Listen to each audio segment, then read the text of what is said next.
students, how are you? Today I tell you question answer of lesson 3. तो कुछ हमारे question answer हैं, आज उनको बता रहे हैं। पहला हमारा क्वेश्चन है स्थायी बंदोबस्त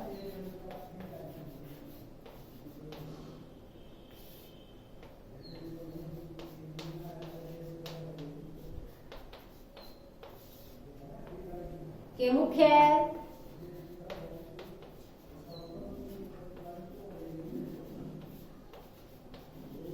पहलुओं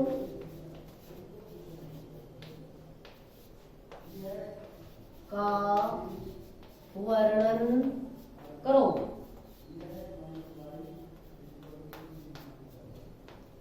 हमारा क्वेश्चन नंबर है स्थायी बंदोबस्त के मुख्य पहलुओं का वर्णन करो।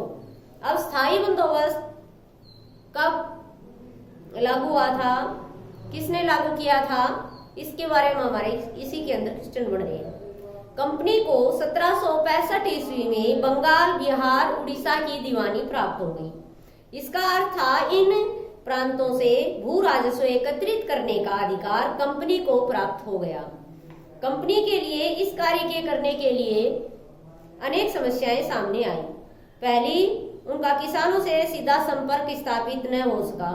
दूसरी, इस कार्य को करने में भारी प्रशासनिक मशीनरी की आवश्यकता थी।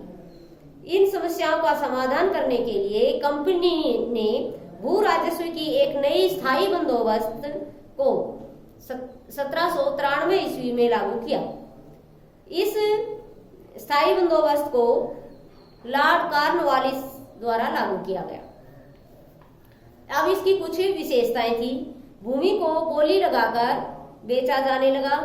दूसरी, सबसे ऊंची बोली लगाने वाले को उस भूमि का जमींदार नियुक्त किया गया। भूमि का मालिक किसान की अपेक्षा जमींदार को माना गया। लगान की जिम्मेदारी जमींदार को सौंप दी गई। लगान न भरने वाले जमींदारों के लिए उनकी भूमि नीलाम करने व जेल का प्रावधान रखा गया।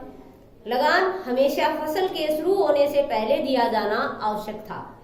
इस व्यवस्था को बंगाल, बिहार व उड़ीसा में लागू किया गया।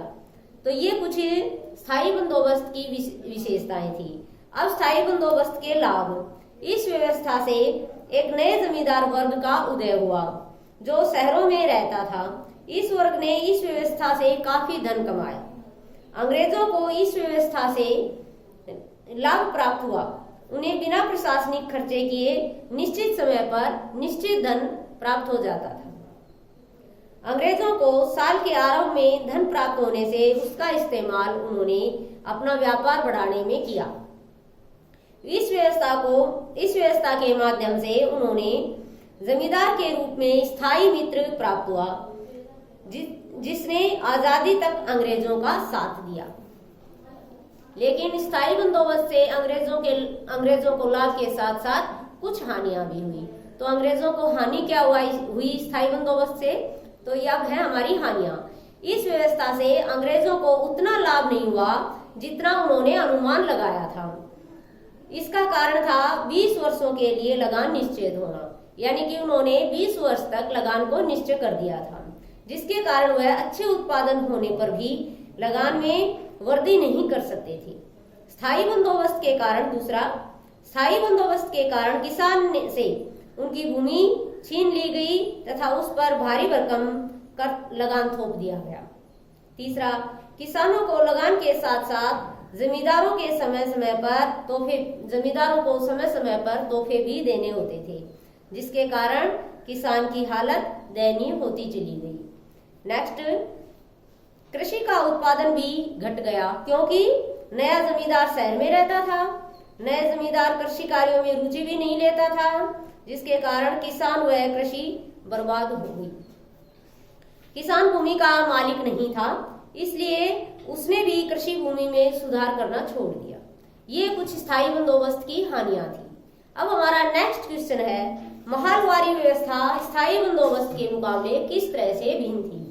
अब हमें अंतर बताना है। स्थायी बंदोबस्त की तो अभी मैंने बताई है, दूसरी थी महालवारी व्यवस्था। नेक्स्ट हमारा क्वेश्चन है, महालवारी व्यवस्था, स्थायी बंदोबस्त,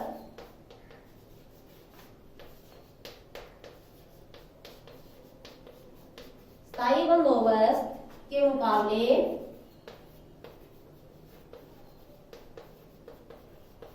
कैसे भिन्न थी? ये हमारा क्वेश्चन है नेक्स्ट। अब देखिए 19वीं सदी की शुरुआत में ही कंपनी के बहुत सारे अधिकारी को इस बात का यकीन हो चुका था कि राजस्व बंदोबस्त में दोबारा बदलाव लाना जरूरी है। जब कंपनी को शासन और व्यापार के अपने खर्चे चलाने के लिए अधिक धन की आवश्यकता थी, इस अधिक धन की आवश्यकता को पूरा करने के लिए बंगाल प्रेसिडेंसी के उत्तर पश्चिमी प्रांतों के लिए होल्ड मैकेंजी नामक अंग्रेज ने एक नई व्यवस्था लागू की, जिसे 1822 ईस्वी में लागू किया गया।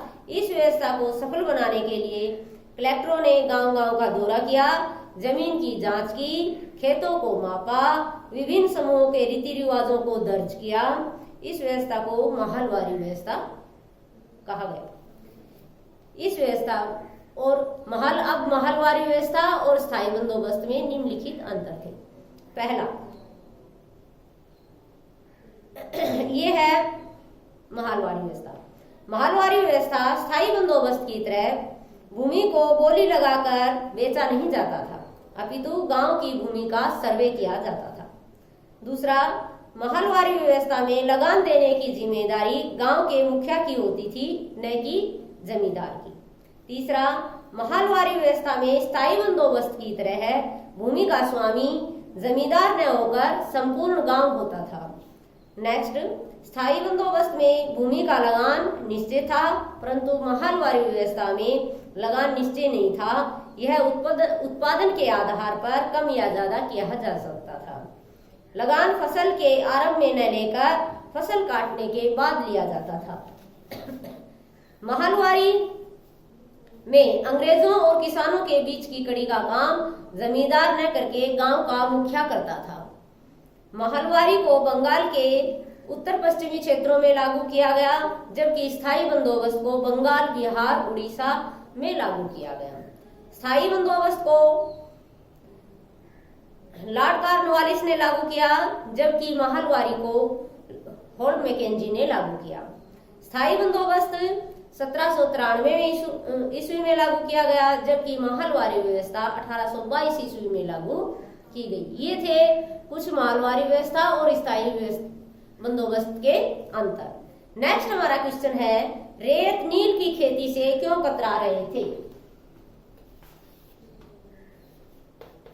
रेत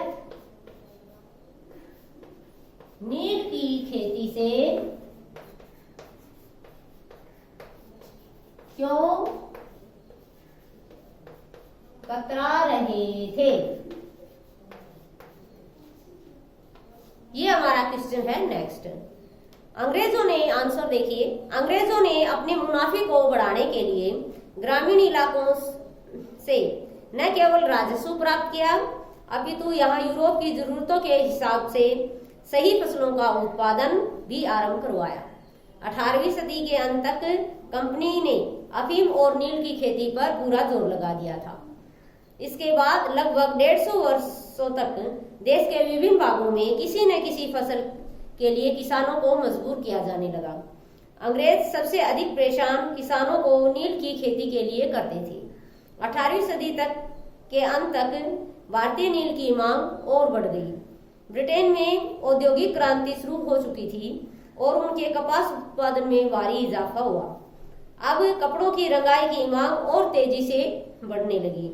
इस समय वेस्ट इंडीज और अमेरिका से मिलने वाला नील बंद हो गया। 1783 ईस्वी से 1789 ईस्वी के बीच दुनिया का नील उत्पादन आधा रह गया। इस कमी को अंग्रेज भारत से पूरा करना चाहते थे, परंतु भारतीय किसान निम्नलिखित कारणों से नील की खेती से कतरा रहे थे। वो कारण है निम्नलिखित। अब किसान को खेती को करने के लिए अग्रिम ऋण दिया जाता था, परंतु इस ऋण की कठोर शर्तें किसानों के लिए नुकसानदायक थी। दूसरी, नील की खेती धान की खेती के साथ ही होती थी, इसलिए किसान नील की खेती के लिए धान की खेती को छोड़ना नहीं चाहते थे। नील की खेती के लिए भूमि का उपजाऊ होना जरूरी होता था। एक भूमि पर नील की खेती करने के बाद वह भूमि धान की फसल के लिए उपयुक्त नहीं थी। नील की खेती को अंग्रेज बहुत कम दामों में खरीदते थे। किसान को अन्य कोई ग्राहक नहीं मिलता था इस खेती को खरीदने के लिए। नील की खेती करवाने वालों में किसानों को जबरदस्ती कृषि करवाई, जिसके कारण किसान इस कृषि से कतरा रहे थे। उन्हें नील की जो कीमत मिलती थी वह उनकी मेहनत से बहुत कम थी, जिससे उनके कर्जों का सिलसिला कभी समाप्त नहीं होता था। इसलिए किसान नील की खेती से कतरा रहे थे। नेक्स्ट हमारा क्वेश्चन है 6।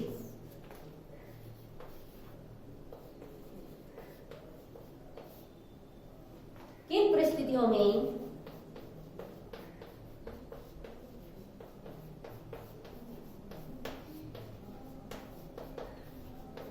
बंगाल में नील का उत्पादन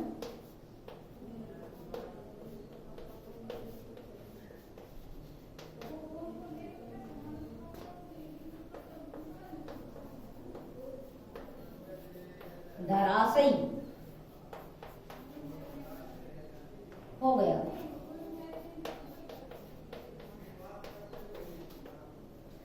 नेक्स्ट हमारा क्वेश्चन है कि क्या कारण थे जिनके कारण बंगाल में नील का उत्पादन धराशायी यानी कि खत्म होता चला गया। इसके निम्नलिखित कारण थे।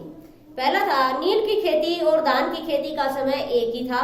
किसान हमेशा धान की खेती को प्राथमिकता देते थे, इसलिए किसान नील की खेती के लिए धान की खेती को छोड़ना नहीं चाहते थे। नील की खेती भूमि की उर्वरकता को समाप्त कर देती थी। उस भूमि पर धान की कृषि नहीं हो सकती थी। किसान पहले अग्रिम कर्ज से बहुत ही आकर्षित थे, परंतु उन्हें जल्द ही समझ में आ गया कि यह ऋण व्यवस्था उनके लिए कितनी कठोर है।